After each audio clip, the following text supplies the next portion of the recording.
I never imagined that one day I would be forced to choose between my family and my faith. My name is Kareem Al-Farsi, and this is my story. It is a story of belief and doubt, of love and loss, of fear and courage. As I recount the path that led me from the warm embrace of my childhood home to the uncertain wilderness of exile, I share not only the events that shaped me, but the people who walked beside me, whether in support or in opposition. This is a first-hand account of how a single decision to follow my heart tested every bond one held dear. I was born into a loving, traditional family in the heart of Persia. My earliest memories are steeped in the comforting routines of our faith and culture. As a child, I delighted in the rhythmic recitations of prayers with my father, the scent of spices and freshly baked bread filling our home during holy festivals. My father, Adnan, was a devout man, respected in our community as a scholar of religion. My mother, Maryam, was gentle and kind, her faith woven into her daily life through her nurturing of us children and her quiet acts of charity to our neighbors. They named me Kareem, meaning generous or noble, in hopes that I would embody the virtues of our faith. From a young age, I understood that our family name, Al-Farsi, marked our lineage with pride.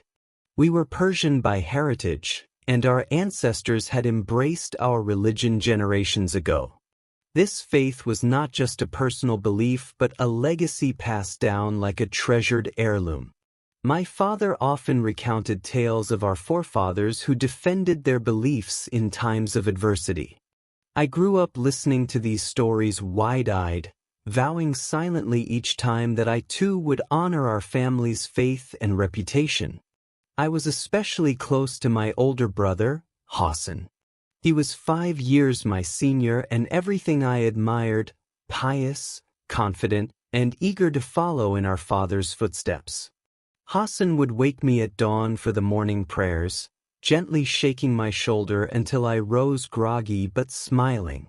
We would wash and stand side by side facing the sunrise, whispering the familiar verses. Those moments bound us together in a special way, two brothers sharing faith, sharing blood, and sharing dreams.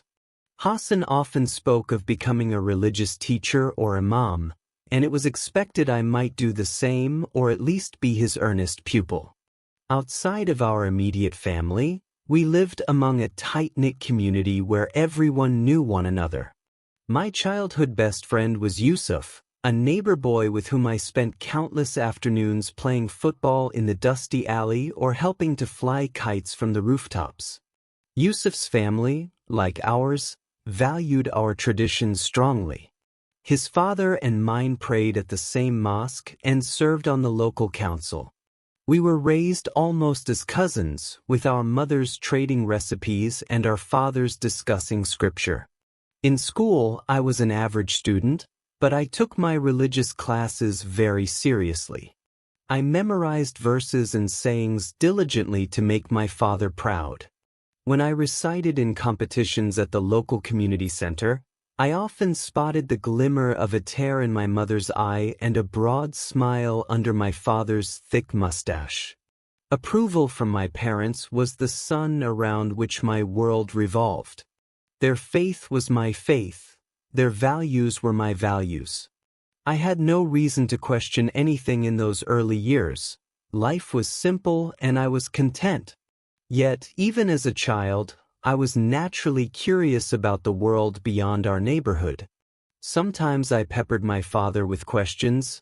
What lies beyond the mountains to the north? How do other people pray who were not born into our religion? He would answer patiently, often referencing our holy texts or the wisdom of scholars. I recall one evening after a communal dinner, I overheard a conversation between my father and an uncle of mine. They were discussing changes in the world, news of wars, and different peoples with different beliefs. My uncle mentioned Christians and Jews in far-off places, and I remember my father cautioning him and anyone listening that while we must treat all people kindly, we should be wary of ideas that could mislead the faithful. It was the first time I heard of another path described as a potential threat. As a child, I barely understood what that meant. In my innocence, I couldn't fathom how simply believing differently could turn friends into foes or family into strangers. But looking back now, I realize those early moments planted the first seeds in my mind. A seed of wonder about who those others were and what they believed, and a seed of caution, instilled by my father, warning me that straying from our path would be a grave error. My transition from childhood to adolescence was marked by subtle changes that only I felt internally. On the surface, I continued to be the respectful son, the diligent student of Scripture, and the playful friend. But inside, curiosity was quietly growing into questioning. By the time I was in my mid-teens, I began to notice cracks in the seamless world of certainty I grew up with. One catalyst for change was a new student who joined our school when I was about 15. His name was Daniel, and he came from a distant city. Daniel was different, not in any obvious, alarming way, but in small ways that only later stood out to me. He had a calm confidence and spoke about things I had never heard of. During lunch breaks, while others gossiped or talked about sports, Daniel sometimes read from a worn book with thin pages. One day I mustered the courage to ask him what he was reading. He looked up, smiled politely, and said it was the Injil, the New Testament. I was taken aback. I had only heard of that book in passing and always in the context of it being altered or less true than our own holy book. I reacted with the reflex my upbringing had taught me.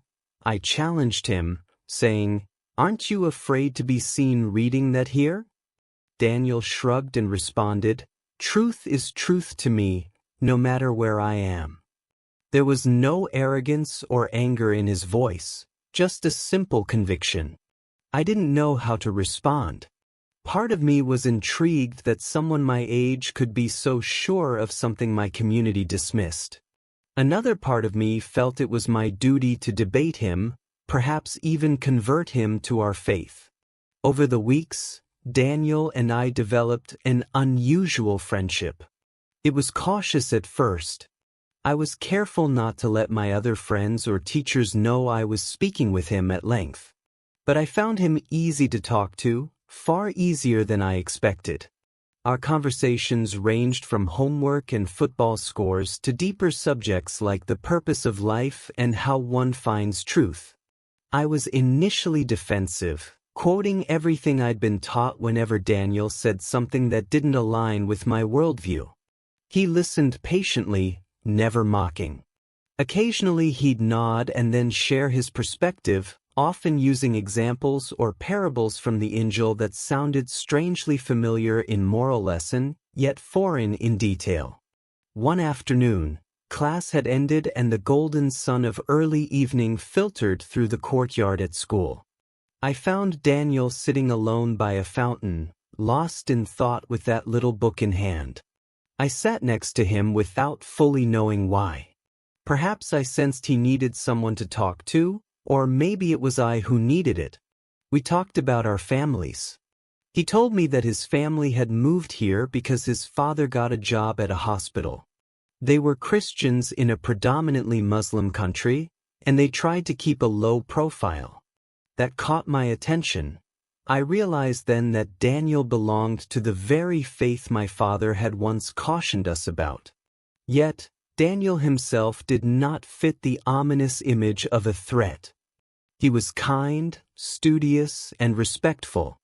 I remember confessing to him in a hushed tone, "My father wouldn't be happy if he knew I was hanging out with you." Daniel gave a sad smile and said, "I understand. My parents worry about me too, being open about our faith here." That was another surprise. The thought that Daniel's family might fear us or our society when I'd always thought it was supposed to be the other way around. Our friendship opened a tiny window in my mind. Through that window, I glimpsed the possibility that what I'd been taught about others might not be wholly accurate.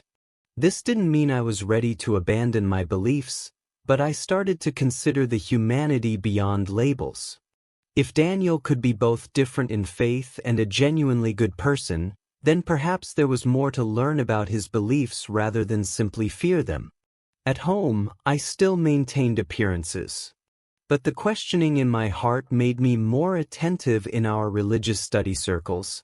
I started to ask deeper questions, not outwardly controversial ones, but things I myself wanted clarity on. I asked my father once, "How do we know for sure that our holy book has never been changed?"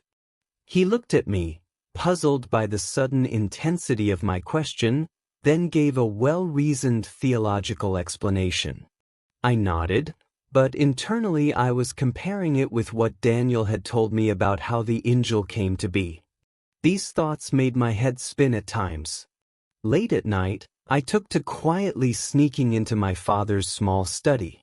Among his many books of theology and law, I knew he had an English copy of the Quran, our holy book, and also a copy of a Bible used for reference in his comparative religion notes. My father rarely touched the latter. It was more for academic purposes. With a pounding heart, I gently slid the Bible off the shelf one night and brought it to my room. Under the covers with a flashlight, the way one might secretly read comic books after bedtime, I read the Gospel of John for the first time. Each sentence felt both dangerous and enlightening. Words like, "Love your enemies," and "Pray for those who persecute you," stirred something deep in me. It was not that these concepts were entirely alien. My own faith also taught compassion, but the context and emphasis were new. The person of Jesus in those pages was different from how I'd understood him before, as just a prophet in a long line of prophets. Here he was something more, something that challenged the very core of how I saw God and salvation. I found myself returning to that book night after night, drawn by an indescribable force. I was careful, always returning it to the exact spot before dawn. But inevitably, a seed of conflict had firmly rooted in my heart. I was living a double life in my mind, outwardly the compliant son of Kareem Al-Farsi, and inwardly a seeker thirsting for answers beyond the teachings of my childhood. As my questions grew, so did my need for guidance. By the grace of circumstances, I found a mentor when I least expected it. It was Daniel who introduced me to Father Andre, a priest at a small Armenian Christian church hidden in a maze of narrow backstreets on the other side of our town. It happened one Saturday when I lied to my parents that I was going to a study group. In truth, Daniel had nervously invited me to come meet someone who could answer the questions I kept bombarding him with, questions he felt unequipped to satisfy fully. I remember my heart hammering in my chest as I slipped through alleys unfamiliar to me, trailing a few steps behind Daniel. We tried to be inconspicuous. The last thing we needed was a neighbor or acquaintance spotting us near a church. The building itself was modest, almost indistinguishable from the residential houses around it except for a small wooden cross affixed above the doorway. I hesitated at the threshold, a sudden fear gripping me. Was I about to betray my upbringing just by walking in? Sensing my hesitation, Daniel placed a reassuring hand on my shoulder and said, "You're only seeking knowledge, Kareem. There's no harm in understanding." I took a deep breath and followed him inside. In a sunlit courtyard behind the church, we met Father Andre. He was an older gentleman with kind eyes and a peppered gray beard. He greeted me with a gentle smile and, importantly, by name. "So you are Kareem. Daniel has told me a little about you." I felt immediately self-conscious, worrying what Daniel might have said. But the priest's demeanor was welcoming, not judgmental. We sat on a bench under a pomegranate tree. The air had the scent of blossoms and the late afternoon warmth was tempered by a light breeze. At first, I struggled to speak. I half expected to feel thunder strike me down for even being there. But gradually, with Daniel's encouragement, I opened up. I told Father Andre about my upbringing, my love for my family, and the guilt that gnawed at me for doubting the teachings I'd always accepted. I admitted I had been reading the New Testament in secret and that parts of it resonated deeply with me, more than I expected. As I talked, I braced for a stern lecture or an attempt to convert me forcefully. Instead, the priest listened quietly, nodding and occasionally asking gentle questions. There was a patience about him that put me at ease. When I finished, he spoke softly, choosing his words with care. "Faith," he said, "is never meant to be forced, my son. If God is truth, then seeking truth cannot be wrong. It is a journey, sometimes a difficult one. You are very brave to ask these questions." I felt a lump rise in my throat. Brave? I had felt mostly fear and confusion. In that moment, hearing that word made some of the weight on my chest lift. Over the next hour or two, we discussed many of my questions.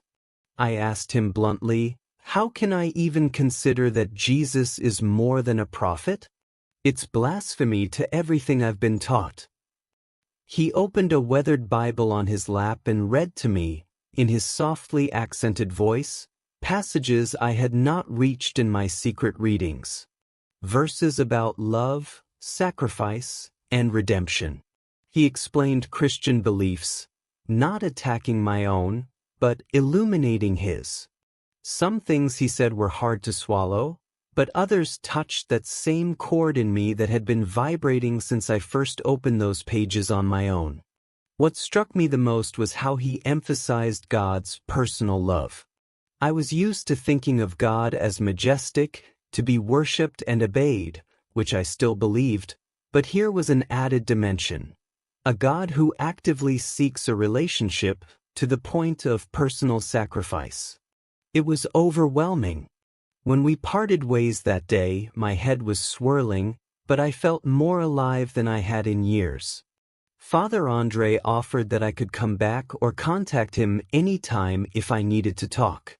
As I walked away, he said, "No matter what path you choose, remember God loves you, Kareem."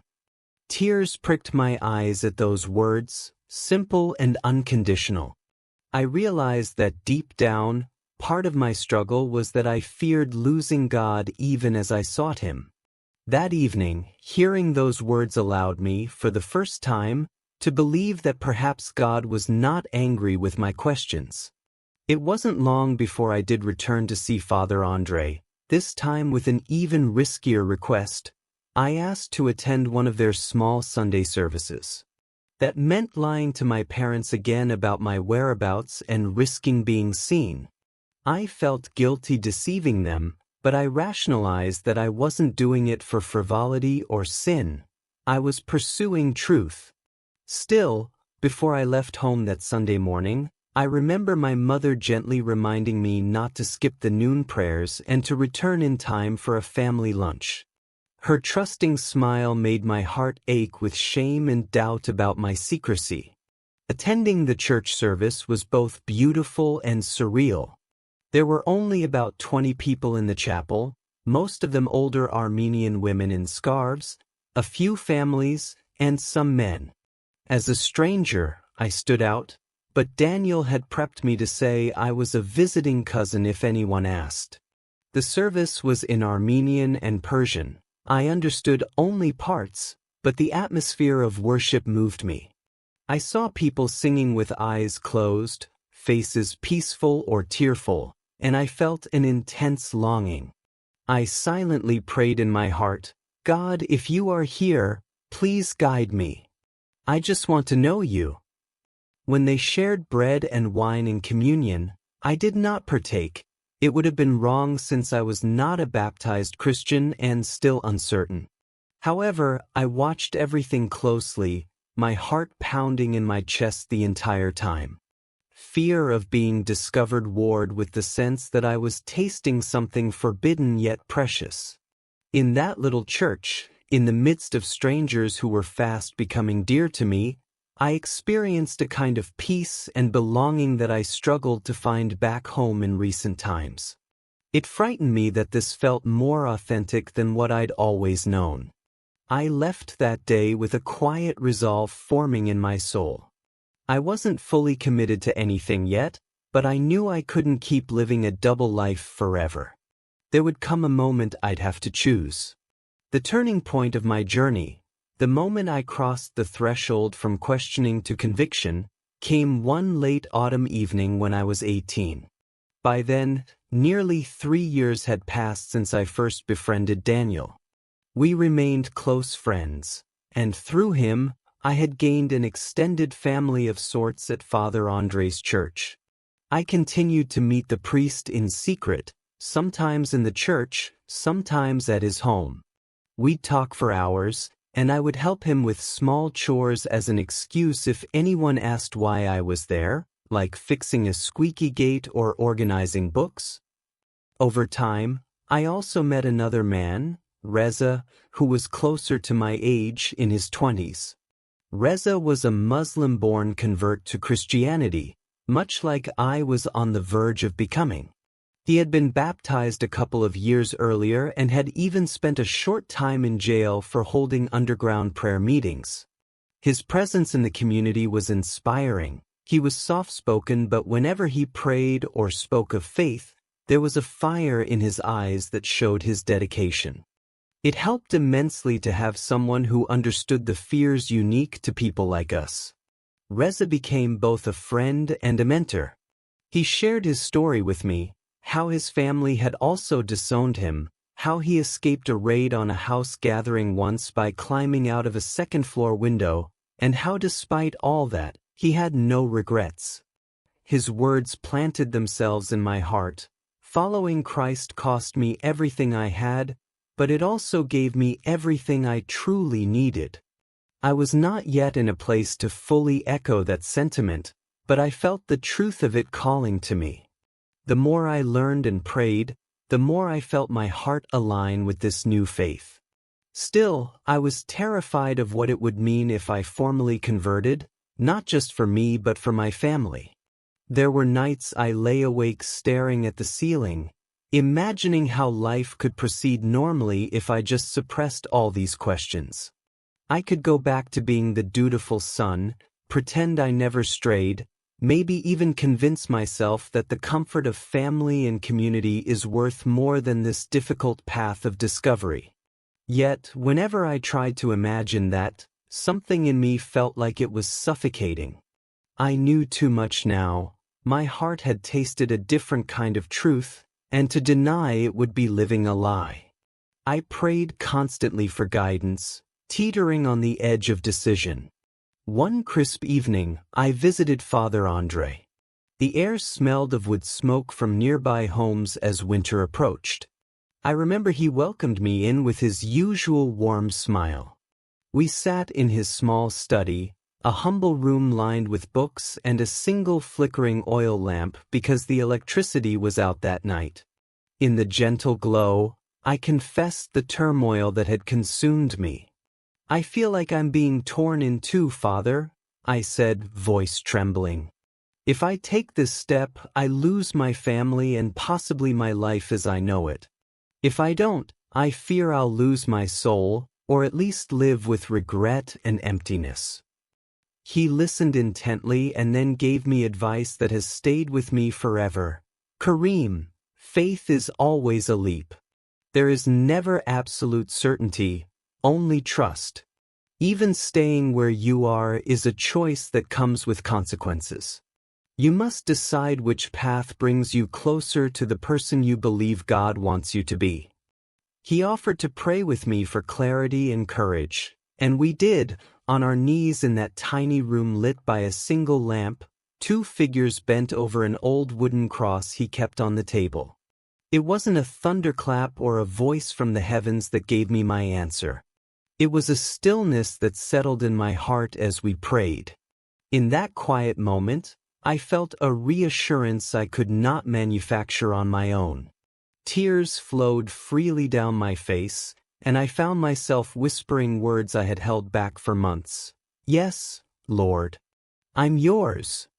It was the simplest and hardest surrender. In that surrender, though, came an unexpected flood of peace. All the arguments in my head, the pros and cons, fell silent. I knew what I needed to do. Within the week, in a secret baptismal ceremony held at midnight, I became a Christian. There were only a handful of people present. Father Andre, who baptized me, Daniel, who stood by as a brother, and Reza, who helped arrange everything quietly. To avoid any chance of being discovered, we did it not at the church but at a safe house owned by an Armenian family. They had a small indoor pool normally used by their kids, which doubled as our baptismal font that night. It might sound less grand than an ancient cathedral baptism, but to me it was perfect. Clothed in a simple white tunic provided by the family, I stepped into the lukewarm water by candlelight. My heart was pounding, yet I felt lighter than air.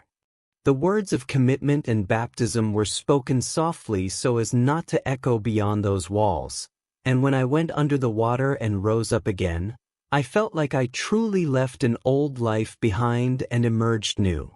Afterwards, everyone hugged me. I was laughing and crying at the same time. Daniel patted my back, whispering, "Welcome to the family, brother." Reza's eyes were moist as he said, "The angels are rejoicing for you tonight." In that moment of joy, I allowed myself to forget what lay beyond those walls. For that one night, I was surrounded by love and acceptance, and it was enough. But reality returned with the dawn. I went home before sunrise, quietly slipping back into my room as if nothing had happened. Yet everything had changed. I was changed, and soon, the world around me would reflect that change in ways I could not hide. For a few weeks after my baptism, I tried to maintain the facade of normalcy at home. Outwardly, I continued to participate in prayers and rituals with my family, but every time I did, it felt different. I still respected these practices deeply, but I no longer felt I could pour my heart into them honestly. I often felt a pang of guilt. Was I deceiving my parents? Or was I simply trying to survive until the right moment to tell them? I was constantly on edge, worried that I might slip up or that someone from the church might accidentally reveal my secret. Each day that passed felt like borrowed time. The first crack in my facade came one chilly morning during the pre-dawn prayer. Our household was always up before sunrise to perform the far prayer together. On this particular morning, I overslept slightly, a result of having stayed up late the night before reading the Bible by flashlight again. I woke to my brother Hassan shaking me, urging me to hurry. In my half-sleepy state, I realized with panic that I had fallen asleep with the Bible still under my pillow. I quickly tossed my blanket over it and hoped my groggy face would explain any odd behavior. I joined the family in our living room where we usually prayed, but my mind was scattered. In the past, the Arabic verses had flowed from my tongue effortlessly. Now, I found myself mixing up lines or pausing uncertainly. Halfway through, Hassan shot me a puzzled look at a small mistake I made. It was a subtle thing, but in a devout family like mine, any lapse in the prayer routine was noticed. After we finished, I could sense his eyes on me, concerned or suspicious I could not tell. Later that day, I tried to recover by being extra diligent. I offered to help my father at the bookstore he ran, a small shop selling religious texts and scholarly works.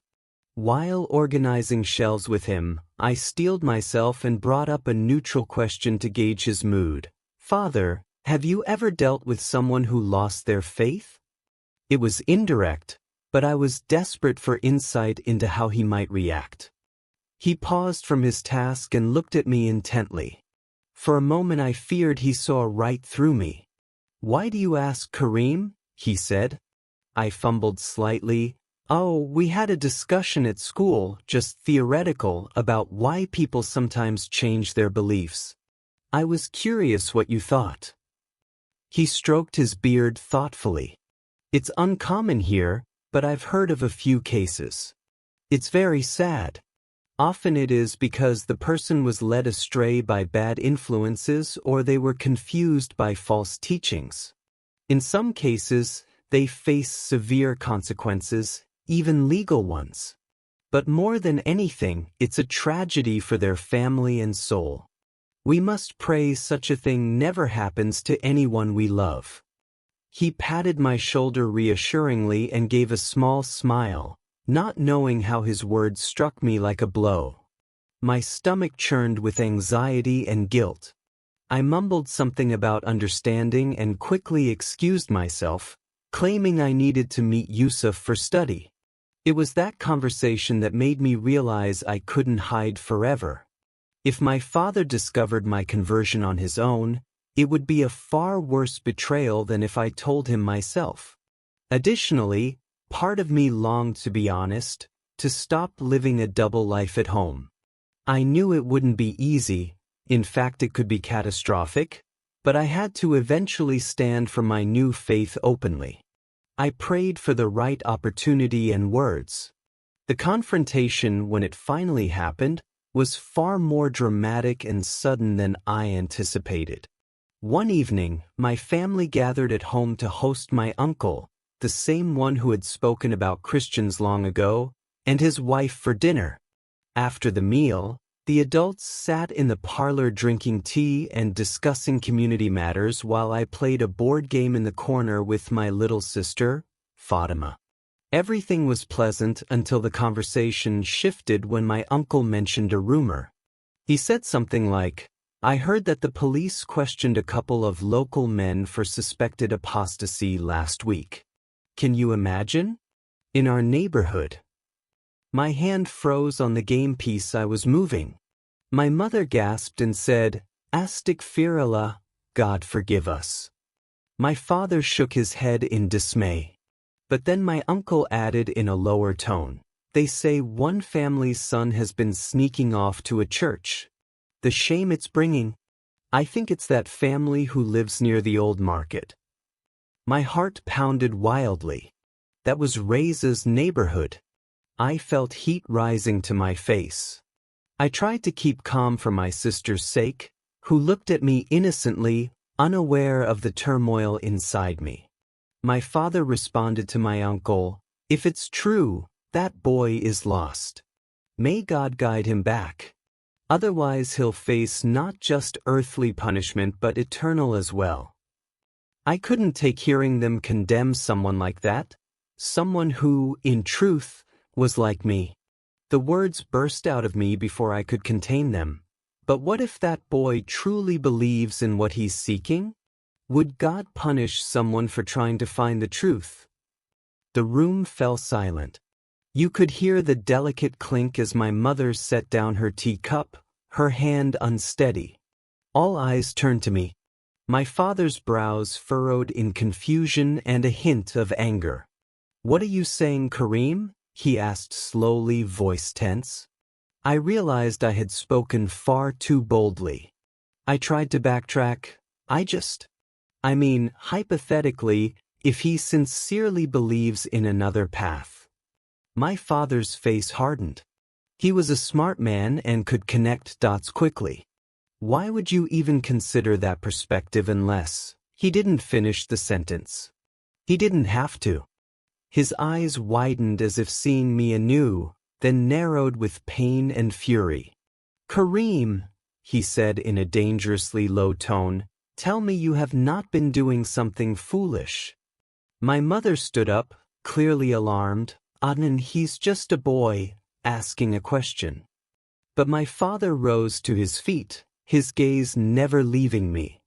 "This is not a normal question, Miriam. Not for a faithful son of mine." My sister Fatima clung to my side, starting to cry because the mood in the room had shifted so harshly. My uncle and aunt looked extremely uncomfortable, yet too intrigued to excuse themselves. I felt cornered. Every lie and excuse I'd prepared in my head seemed to evaporate. My mouth went dry. It was in that moment I realized this was it, the moment truth would erupt, no matter the consequences. I gently pried my sister's hands off my arm and stood up to face my father, though I was shaking. "I'm sorry," I managed to say, voice quavering. "I never wanted to hurt any of you." That was as good as an admission. My father's face went ashen. My mother whispered, "Ya Allah," bringing her hands to her mouth. Hassan, who had been quiet in shock, now stepped forward, looking at me with disbelief and rising anger. "Tell me you didn't, Kareem," he pleaded, still hoping it wasn't true. Tears formed in my eyes. I couldn't hold them back. All the stress, fear, and anguish of the past months poured out. "I didn't plan for this," I cried. "I found something that feels true to me, something I couldn't ignore." I tried to stop it, but... My father exploded. "What did you do? Say it clearly." His voice was louder than I'd ever heard.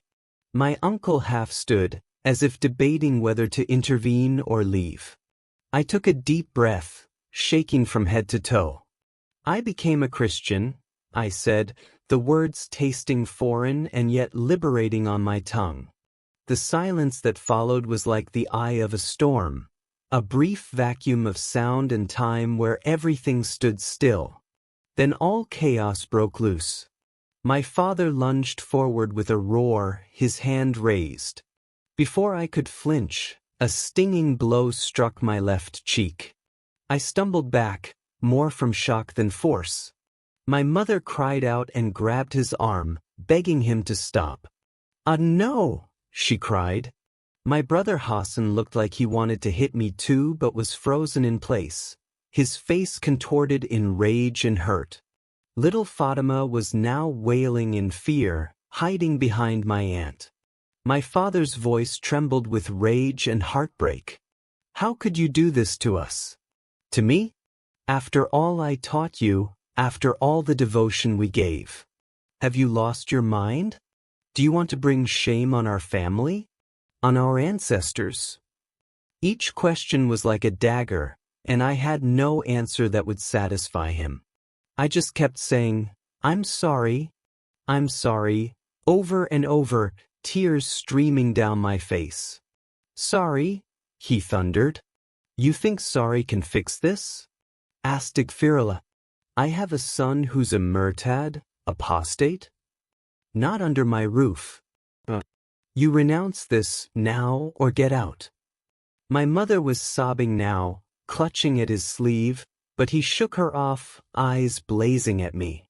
I looked to my mother and brother, pleading through my eyes. Hassan's expression had turned from anger to what looked like disgusted pity. He said quietly, "Brother, why? We were happy. We were united. How could you be so foolish?"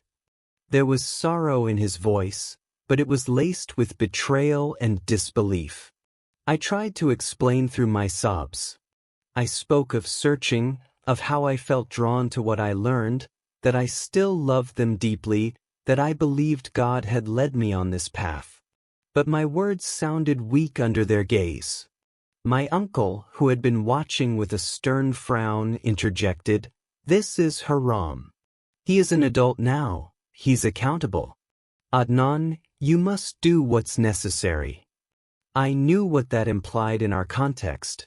There are families who would consider it an honor to eliminate such shame. I could see the conflict in my father's eyes, anger warring with paternal love and the instinct to protect one's child. My mother suddenly rushed to me and enveloped me in her arms, shielding me from any further blows. "Please," she begged my father, "he's our son. He's confused. We can get help, talk to the imam. He'll see reason." She was trembling, and I could feel her tears on my neck. I gently pushed her back so I could face them all. Some inner strength steadied me at that moment, perhaps knowing that this was the point of no return, and oddly there was a sliver of relief that the hiding was over, however painful the outcome. "I know this seems like I'm lost," I said slowly, wiping my face. "But I have never felt more found." My father glared, not understanding. My voice gained a bit of steadiness as I continued. "I didn't do this to hurt you. I did it because I searched for God, and I believe I found Him in Christ." At this my brother hissed in frustration and disbelief, practically covering his ears. My uncle shook his head as if hearing madness. But I pressed on, voice pleading, "I cannot undo it. And I cannot pretend any more to be who I was. I respect all that you taught me. I will always cherish you as my family.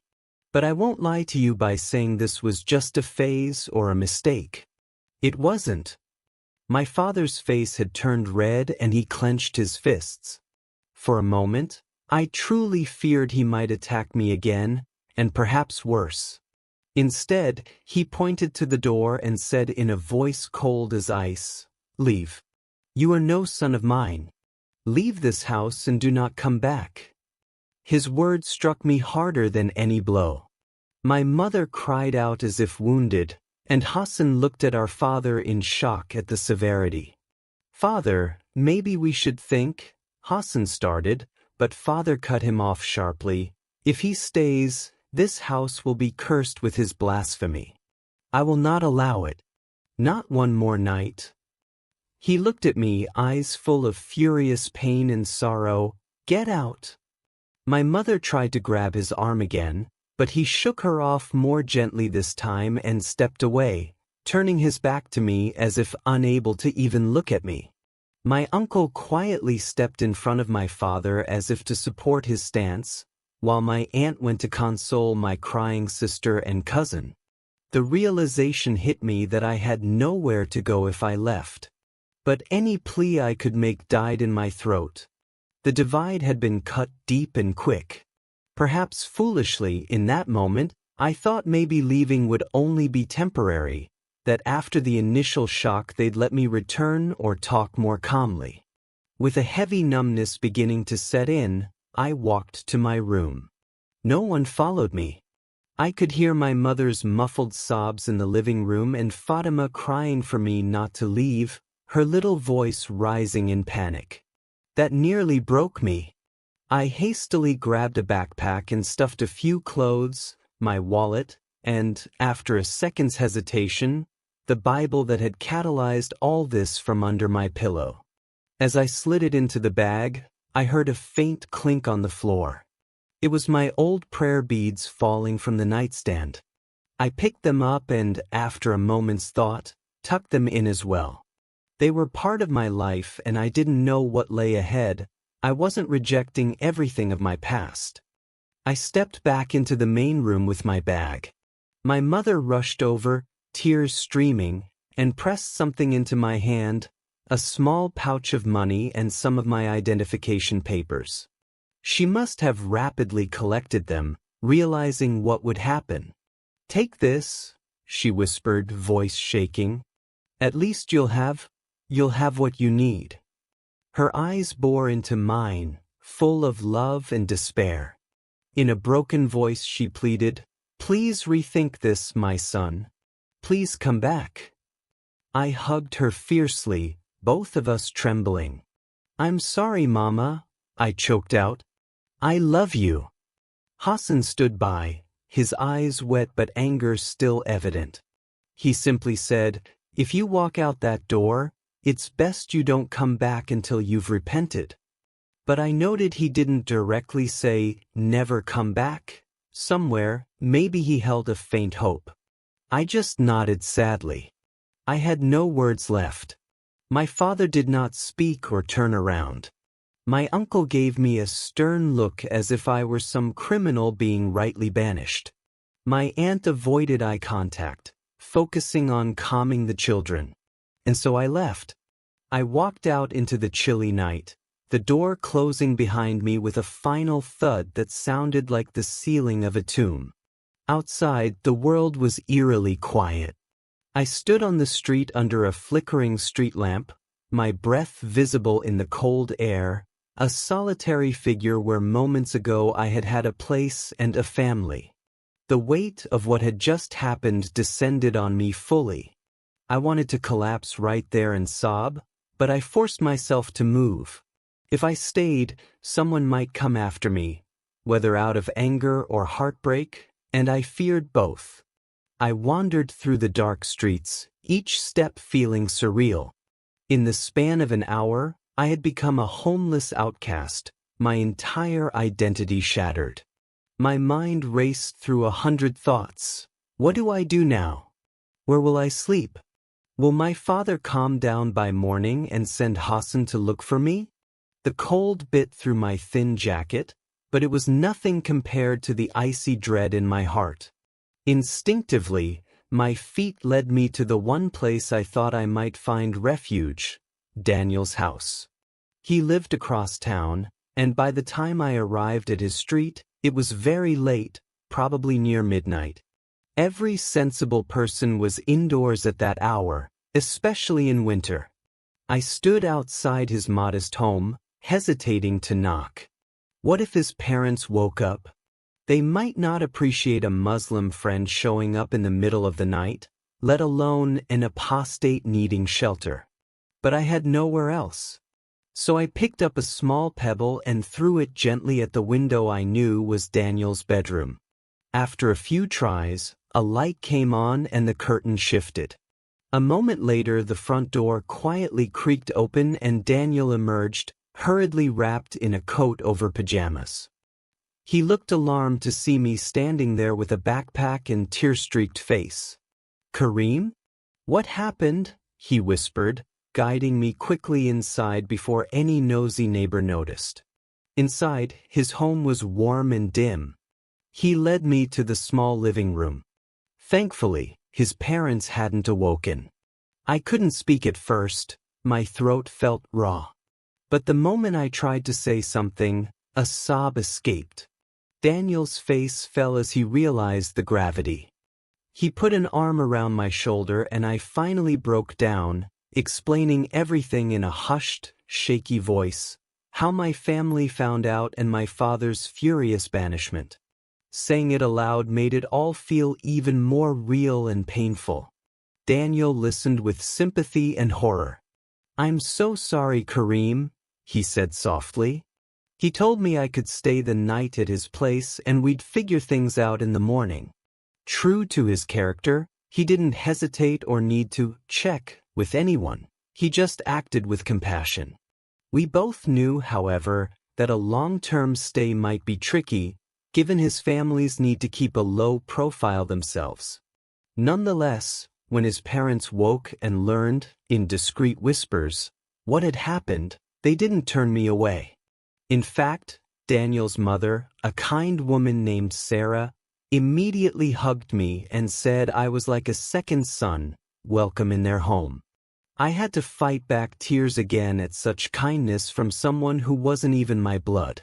That day I rested at Daniel's, my body exhausted from the emotional upheaval. But rest only went so far in easing my mind. By afternoon, I insisted I needed to let my other Christian friends know what happened and plan what to do next. We all agreed that staying at Daniel's indefinitely might put his family at risk if my family or others came looking. Instead, Father Andre and Reza arranged for me to move to a safe location, a sort of informal shelter that the community kept for situations like this. Hearing that, I realized sadly that situations like this happened enough that they had contingency plans. I wasn't the first person to lose everything for converting, and I wouldn't be the last. By evening, under cover of early darkness, Reza drove a battered old car to Daniel's house. We snuck me out, just in case, keeping me low in the back seat. The safe house was actually a small apartment on the outskirts of the city, owned by an elderly widow in the Armenian community who had gone abroad to visit family. She had left her place specifically for church use if someone needed help. The apartment was humble, a tiny living room, a kitchenette, and one bedroom. But it was clean and, most importantly, anonymous. I could stay there without immediate fear of being found. That first night alone in the safe house, I felt a quiet that was both relieving and terrifying. There was no yelling, no accusing eyes, but there was also no family, no familiar sounds of my mother in the kitchen or the chatter of my siblings. Silence has a way of amplifying pain. I knelt on the floor of the living room and wept until I could barely breathe. In that emptiness, I poured out my heart to God in a raw, unfiltered prayer. I expressed my hurt, my fear, even my anger. Why, God? Why did it have to be like this? Am I truly on the right path? How will I survive? Please help me, I can't do this alone. In the midst of my sobs, I felt a strange warmth around me, as if I wasn't as alone as I thought. I can't claim I heard a voice or saw a vision, but a certain scripture I had read came to mind powerfully. Father and mother may forsake me, but the Lord will receive me. It was from a psalm I'd seen once. That thought was like a balm, though the pain remained intense. I held on to it as I eventually fell into a fitful sleep on the couch. The following days were a blur of practical adjustments and emotional turmoil. Members of the underground church took turns bringing me food and checking in. One of the older ladies, whom I called Aunt Miriam, not to be confused with my own mother Miriam, even brought a few second-hand pieces of furniture and extra blankets to make the apartment feel livable. I was grateful, yet each act of kindness also accentuated how my own kin were absent from my life now. I learned through discreet channels that my father had publicly announced that I went abroad for school. This was likely a cover story to avoid scandal. It pained me to think they had to lie and erase me so quickly, but I also understood it was how they would salvage their standing in the community. It also meant I couldn't just roam around freely near my old haunts, lest someone question the abroad story. For my safety and theirs, I stayed mostly indoors or ventured only in areas far from my neighborhood, often with someone accompanying me. Isolation weighed heavily on me. I went from a bustling household and community to a quiet solitude in that apartment. Only when others visited did I have human contact. There were days I deeply craved to hear my mother's voice or see little Fatima's smile. Against my better judgment, I risked a phone call a week or so after leaving, dialing from a payphone a few blocks away. My heart pounded with both hope and dread as it rang. When my mother answered, I nearly broke down just hearing her say, "Hello."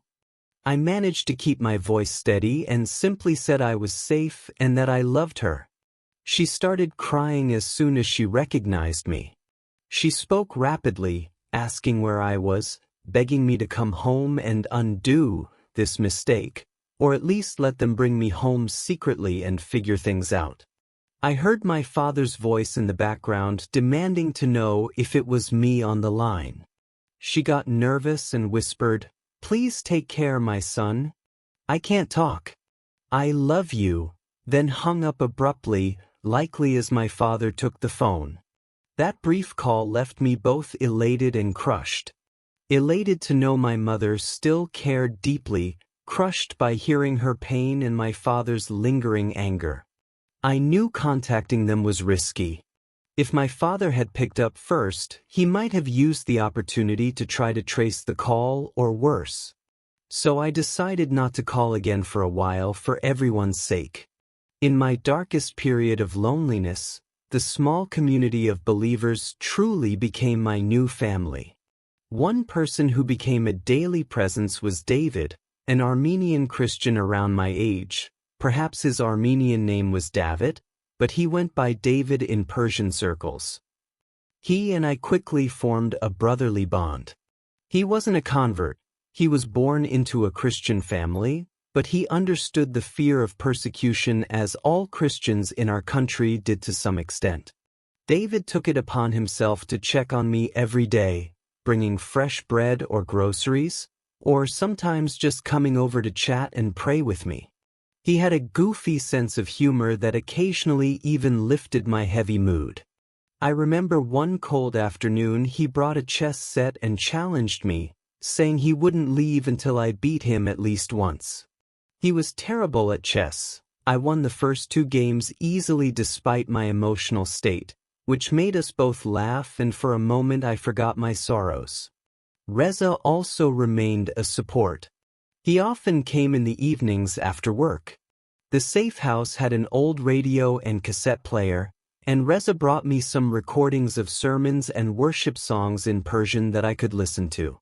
Late one night, over a simple dinner of lentil soup that we cooked together, I confided to Reza my deepest worries. "I'm scared," I admitted, "not just of being caught by the authorities, but of what lies ahead. I don't know if I have it in me to live like this, on the run or in hiding, forever. Sometimes I wonder if it wouldn't have been better had I never heard about Christianity. Then I'd still be normal, with my family." Saying that felt like a betrayal of my faith, but it was how I felt in weak moments. Reza listened, nodding with understanding. He then shared something that surprised me. He said that once, shortly after his own conversion became known, he attempted to flee the country. He had heard of a route with smugglers to cross into Turkey.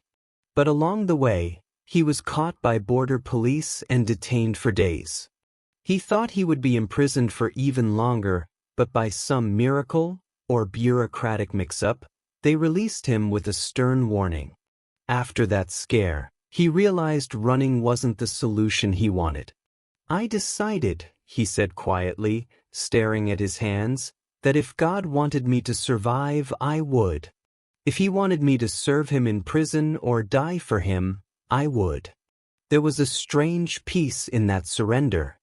And ironically, that gave me the strength to carry on living day by day without constant fear. I absorbed his words. Could I reach that level of surrender and trust? I wasn't sure. But hearing how someone else faced these trials helped me feel less alone in my struggle. Not all days were grim. In fact, there were small victories and moments of joy even amidst the hardship. One particularly memorable day was when David convinced a few others to celebrate my birthday at the safe house. I hadn't even mentioned my birthday was approaching. I doubted anyone remembered in all the chaos. But apparently my mother had let it slip to Daniel's mom during a conversation, and the news traveled through our little network. So on that day, I found David at my door with a lopsided cake that he and Daniel had attempted to bake and frost themselves. Behind them were Father Andre and Aunt Miriam carrying some food dishes. They all burst into a gentle rendition of "Happy Birthday" as they entered, careful not to be too loud. I was overwhelmed. It was not a celebration as large or festive as those my family used to throw for us, but it was filled with genuine love, and it moved me deeply.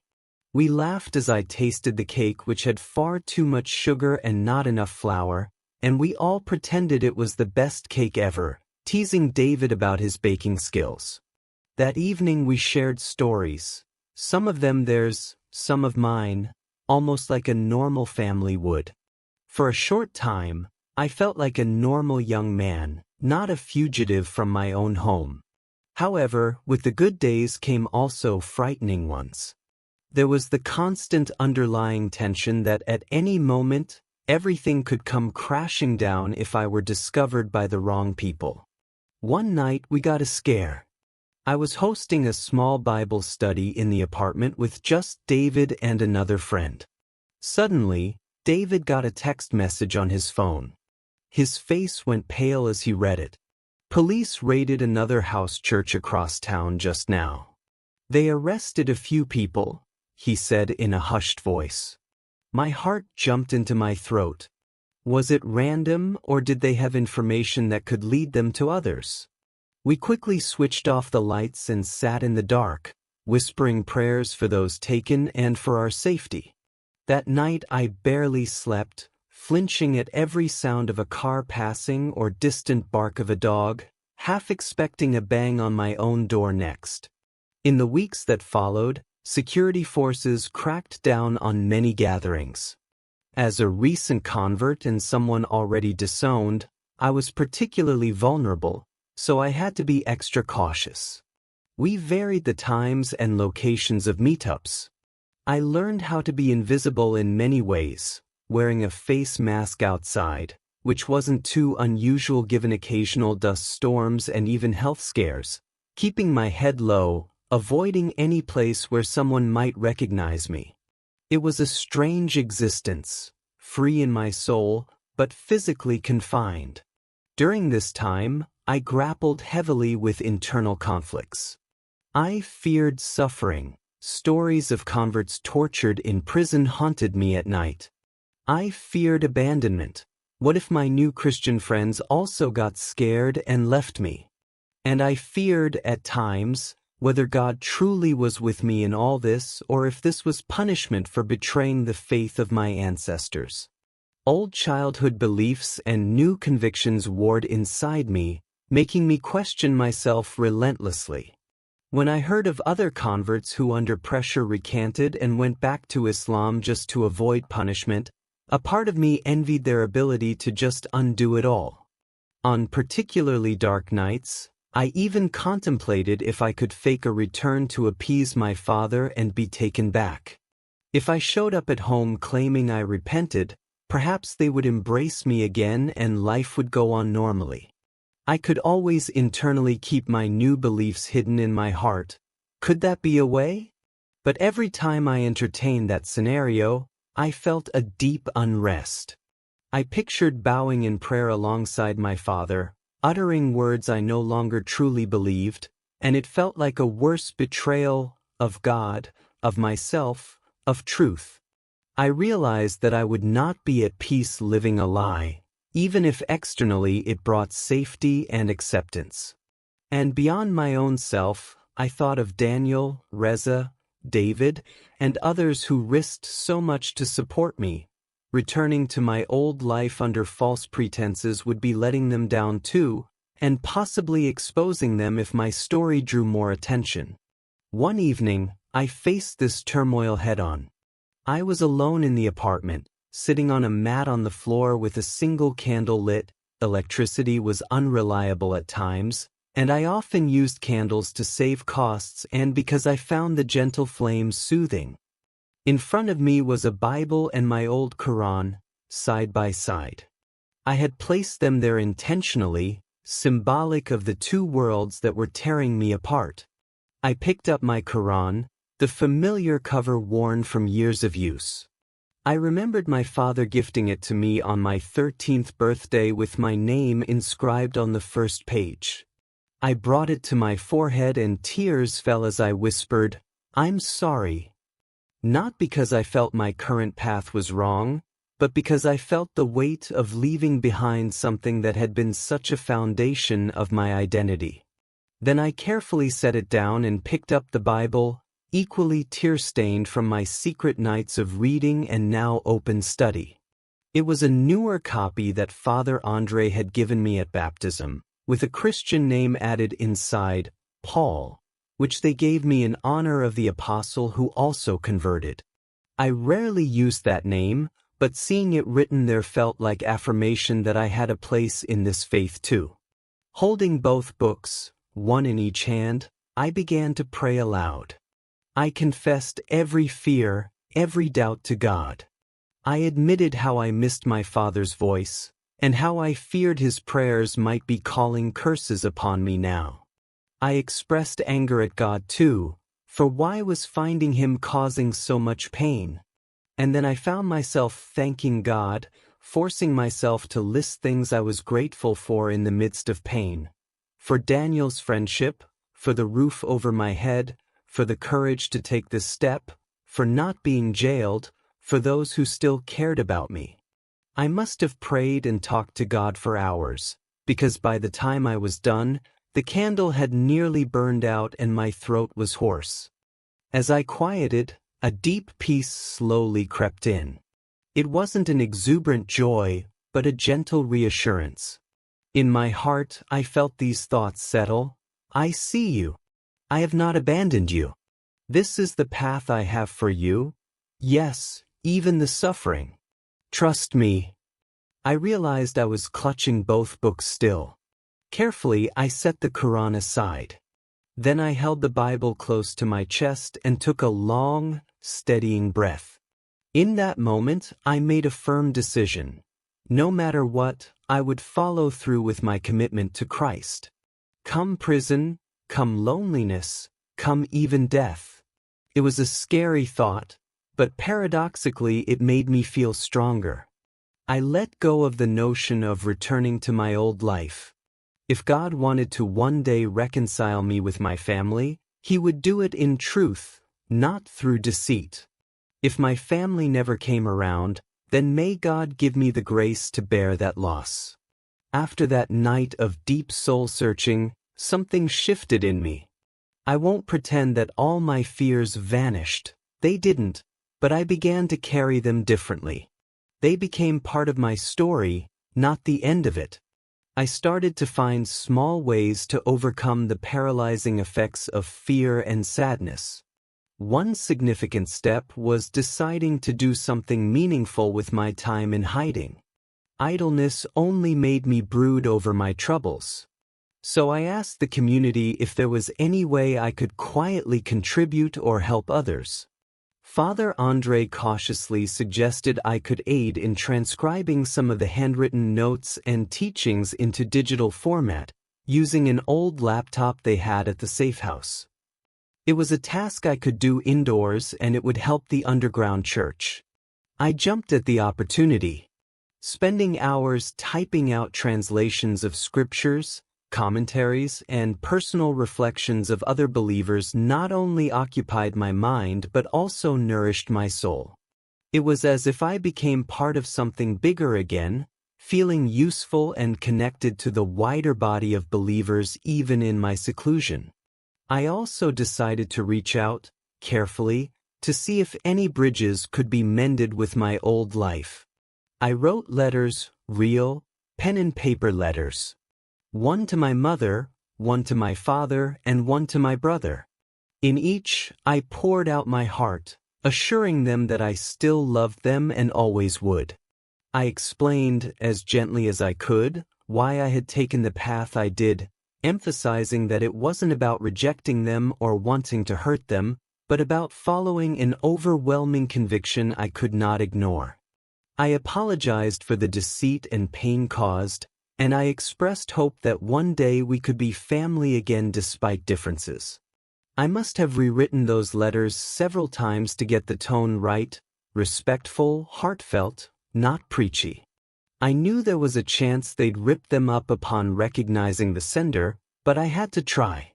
Delivering them was another challenge. I couldn't just mail them normally with my name or a return address. Instead, David helped by giving them to a trusted friend who lived near my old neighborhood, who then discreetly placed them at my family's doorstep one night. I'll never know exactly what happened when my family found those letters, unless they tell me someday, but I imagine it caused quite a stir. A couple of weeks later, I got a brief response, indirectly. My sister Fatima, bless her, managed to send a secret message through one of our mutual acquaintances, a young neighbor girl who still had reason to see her. It was a simple short note passed to me. I miss you. Please be safe. Fatima. I held that note to my heart and cried tears of both joy and sorrow. It was a sign that I wasn't forgotten or entirely cut off in the hearts of at least some of my family. That small note became a treasure for me, a reminder of what I hoped for. As winter turned to spring, my situation stabilized in the sense that I had adjusted to my new life's rhythm. I began to venture out a bit more, albeit carefully. Sometimes I took short walks in the early morning or late evening when streets were quieter. Breathing the fresh air and seeing the trees bloom made me feel that even as my personal world had been stormy, nature carried on with renewal and growth. It felt symbolic of my own soul, going through a hard winter but slowly, perhaps, entering a spring of rebirth. Fear still knocked on the door of my mind, but I found ways to answer it with faith. For instance, whenever the terror of "what if the police catch me" rose up, I countered it by literally speaking certain promises or prayers out loud, when alone, like, "God, you are my protector. Even if I walk through the valley of the shadow of death, I will fear no evil, for you are with me." It's something I learned from both my old faith and new one, the power of spoken words to drive away inner darkness. Perhaps the biggest test of overcoming fear came when I felt prompted to do something incredibly risky: meet my father face to face. I had heard through the grapevine, via that same neighbor girl, that my mother's health had deteriorated from stress and grief after my departure. This tore at me. I desperately wanted to see her, but I knew showing up at home would cause turmoil and possibly danger. So I chose a roundabout way. I found out that every Friday morning, my father would go to the cemetery on the edge of town to visit my grandfather's grave. It was his routine. Sometimes Hassan went with him, but often he went alone. I decided to take the chance to encounter him there, in a public but relatively quiet space, away from the eyes of our community. That Friday, I went to the cemetery and waited behind a row of cypress trees, heart pounding, until I saw my father's familiar figure in the distance, walking the path with flowers in hand. I gave him a respectful few minutes at my grandfather's grave, then I stepped out onto the path. My legs were like jelly. He saw me almost immediately. He stopped in his tracks, shock evident on his face. I noticed he looked older. In just a few months he had more gray hair and a tired slump to his shoulders. "Father," I spoke softly, greeting him with the traditional greeting of peace instinctively. His face went through a range of emotions: shock, anger, sorrow. He glanced around, perhaps to see if anyone else was there to witness this forbidden reunion. There was an old man tending a distant grave, but otherwise we were alone. "What are you doing here?" he asked in a stern whisper. I slowly approached, keeping a few steps distance. I held up my hands slightly, a gesture of openness. "I heard Mother is not well. I needed to know how she is. And to see you. Even if you hate me, my voice cracked, I miss you, Father." Tears brimmed in my eyes. He looked away, jaw tight. He began, then stopped himself, as if unsure he should even engage. But perhaps the fatherly instinct won out, because he answered, "She's been unwell, yes. Heart and nerves. What do you expect?" There was bitterness in that last question. I nodded, guilt washing over me. "I'm sorry," I said for the 100th time. "I never wanted any of this to hurt her or you. How are you?" He gave a humorless half-laugh at that. "How do you think? My son is dead to me by his own choice, and yet here he stands." Hearing him say I was dead to him stung, but I also noticed that he had not stormed off, nor called for help to drag me away. Somewhere in there, love remained under the pain. I pressed gently, "I'm not dead. I'm right here. And I love you, Father. I always will." He whirled on me, eyes fierce and wet. "If you truly loved me, you wouldn't have done this. You wouldn't have spat on everything I taught you, everything our family stands for." He gestured angrily at the headstone nearby, my grandfather's. "You think your grandfather, may he rest in peace, would approve of what you've become? You think God approves? You're You are utterly deceived, Kareem. And you've deceived us all. His voice broke on that last line. I couldn't hold back my tears. It was never my intention to deceive you. I was afraid because I knew you'd never accept it. I hid it because I was a coward, but when I found faith in Christ, it wasn't about you or against you. It was about God and me. He looked at me with such anguish then. We raised you better than this. To honor God, to honor your parents. Do you know what you've done to your mother? To your siblings? We can hardly show our faces. People whisper, they wonder. We told them you went abroad, but some are not fools. They suspect. We live in constant shame and fear of what might come. All because of your betrayal. He spat the last word out in despair. I lowered my head, absorbing his reproach. It was all true from their perspective. Quietly I said, I know. And I wish I could take away all that pain from you.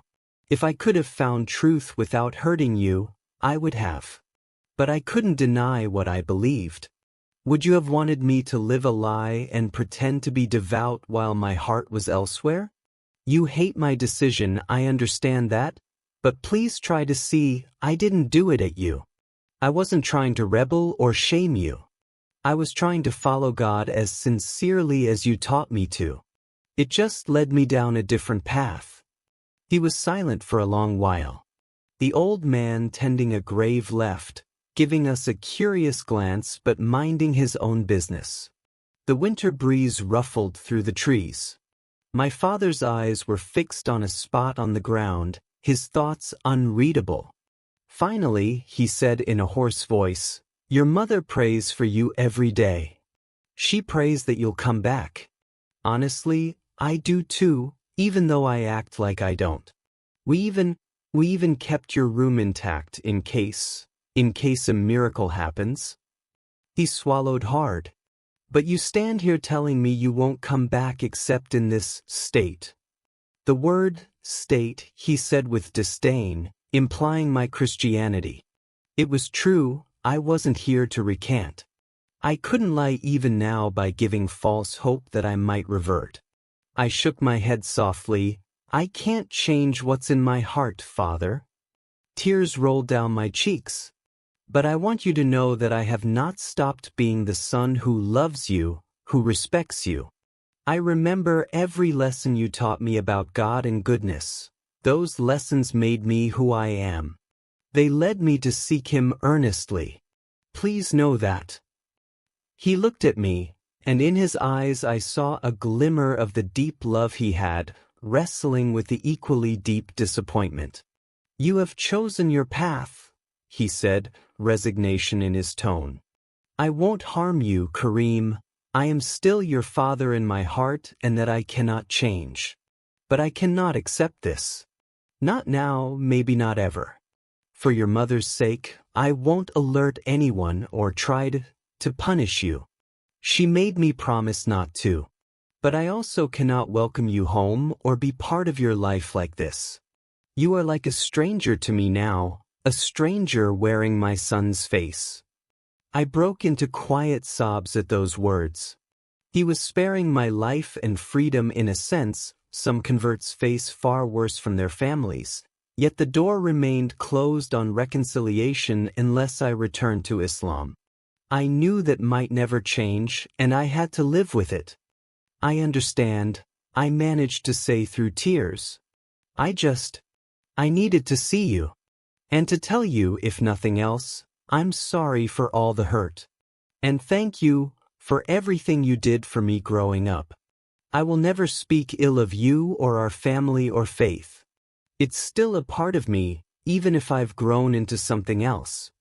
He nodded stiffly, and I dared to step closer. For a moment, I wanted to hug him, but I wasn't sure if he'd allow it. To my surprise, he didn't step back as I came near. So I gently, slowly, put my arms around him. For just a second, he remained stiff, and then I felt his arms rise and hug me back, fiercely. It was brief, but it was real. I felt a couple of hot tears from him drip onto my shoulder before he pulled away abruptly, turning his face so I wouldn't see him cry. "Go now," he said quietly, "and may God guide you." There was ambiguity in that statement, perhaps a prayer that I return to Islam, or perhaps simply that I be led to what's right. But it was less harsh than it could have been. I nodded, wiped my own tears, and slowly backed away. "Goodbye, Father." He didn't say goodbye. He just turned and walked back down the path, shoulders hunched, the lonely guardian of our family's honor. I watched until he disappeared. My heart was both broken and somewhat healed in that moment. The hug he gave me, however brief, told me that beneath his convictions, his love still remained. It was more than I expected. It gave me hope that maybe in the future, things could change, that at least I wasn't hated to the core. I left the cemetery with a strange peace. That encounter, painful as it was, helped me overcome one of my greatest fears, facing my family again. I realized I could survive it. I realized that while the relationship was deeply damaged, it was not utterly destroyed beyond all hope. And importantly, I saw that my father, in his own way, chose some measure of love over honor by not seeking my harm. That was no small thing in our culture. It was perhaps the most he could offer at that time, and I was grateful. In the months and years that followed, I continued to walk this journey. Eventually, I did decide to leave the country, with the quiet blessing of my mother, whom I only spoke to by phone one final time when she tearfully urged me to find safety. The authorities had grown more suspicious of me due to some informants, and it became clear that staying would eventually land me in jail or worse. My escape and subsequent refuge in another country is another long story of providence and hardship. But I will say that I managed to get out with help from some brave souls, and I found asylum where I could finally breathe free as a Christian without constant fear. I correspond with my family now occasionally through letters and very occasional phone calls on special days. It's strained, but at least it's something. My mother and I exchange letters the most. Hers come with prayers that I return to Islam. Mine come with assurances of my well-being and unchanging love for them. My father does not write, but my mother relays messages that he listens quietly when she reads my letters aloud and that he's relieved to know I'm safe. It's a stalemate of sorts. We agree to disagree silently, focusing only on basic communication and avoiding religious talk. Perhaps time will soften more hearts, God knows. As for me, I have found a new life. I ended up pursuing studies and eventually helping other refugees and converts, which gives me a sense of purpose born directly out of my experiences. I've realized that the suffering I went through has enabled me to comfort and guide others in similar situations, to be the friend and mentor for them that others were for me. It's like a full circle. The kindness and courage shown to me are now what I strive to pass on. Even though this path took so much from me, it also gave me things I wouldn't trade. I gained a deeper understanding of faith and compassion. I learned the true meaning of forgiveness and love, loving those who cast you out, forgiving those who hurt you, because you see they acted out of their own deeply held beliefs and fears. I learned that faith isn't just one moment of conversion, but a daily choice to trust and do what's right despite the cost. I have shed many tears over the years for the family and world I lost, but I hold on to hope that one day reconciliation is possible, if not on earth, then in heaven by God's grace. And if not, I trust God with my heart's deepest wounds. Today, as I write this, I am a few years removed from that fateful decision and its immediate aftermath. I speak to you as someone who has walked through fire and come out on the other side with scars, yes, but also with a stronger spirit. I still live in a first-person present of my story because it's ongoing, I am still Kareem, a son, a brother, a friend, and a believer finding his way. The characters in my life, my family, my friends, my mentors, each played a role in shaping me. My father taught me conviction, even though we differ now. My mother taught me unconditional love, which I feel to this day. My brother taught me the pain of shattered expectations, which drives me to understand others better. Little Fatima taught me innocence and hope. She still secretly sends me childish drawings in the mail, bless her heart. Daniel, my dear friend, showed me how to build bridges between worlds. Father Andre gave me patience and knowledge. Reza imparted courage through his own example. David gave me the gift of laughter amidst sorrow. And even my uncle and others who opposed me outright, they taught me what it means to stand firm in the face of rejection. Life is not a neat story where every conflict resolves perfectly. I still feel a pang every time I see a father and son together, or when I remember the smell of my mother's cooking. Some nights, I dream of walking through the front door of my childhood home and everything is normal again. But I wake up knowing I chose a different path. And then I look around at the life I have, the people I've helped, the ones who have helped me, the faith that burns bright in my heart, and I know I would make the same choice again, hard as it was. Persecution and isolation left me with wounds, but those wounds became sources of empathy. Fear threatened to cripple me, but overcoming it made me braver than I ever thought I could be. In losing one family, I gained another, not a replacement, but an expansion of what family means. Not just those bound by blood, but those bound by love and shared truth. My journey with God, with truth, with identity, it's far from over. But I no longer walk it in hiding or in shame. I walk with my head held high, scars and all, knowing who I am and whose I am. And I share my story, as I am doing now, so that anyone who reads or hears it might be encouraged. Encouraged that there is life after the storm, that there is a purpose to the pain, and that no matter how dark the night of the soul gets, the dawn will come. I started this story by saying I never imagined having to choose between family and faith. In the end, it wasn't truly a choice between love for my family or love for God. It was a test of whether I could remain true to what I believed while still loving those who disagreed. I believe I have, by God's grace, managed to do that. And I pray that one day, my family and I will find our way to each other in understanding. Until then, I hold on to hope and continue forward on this journey of faith and perseverance, one step, one day at a time.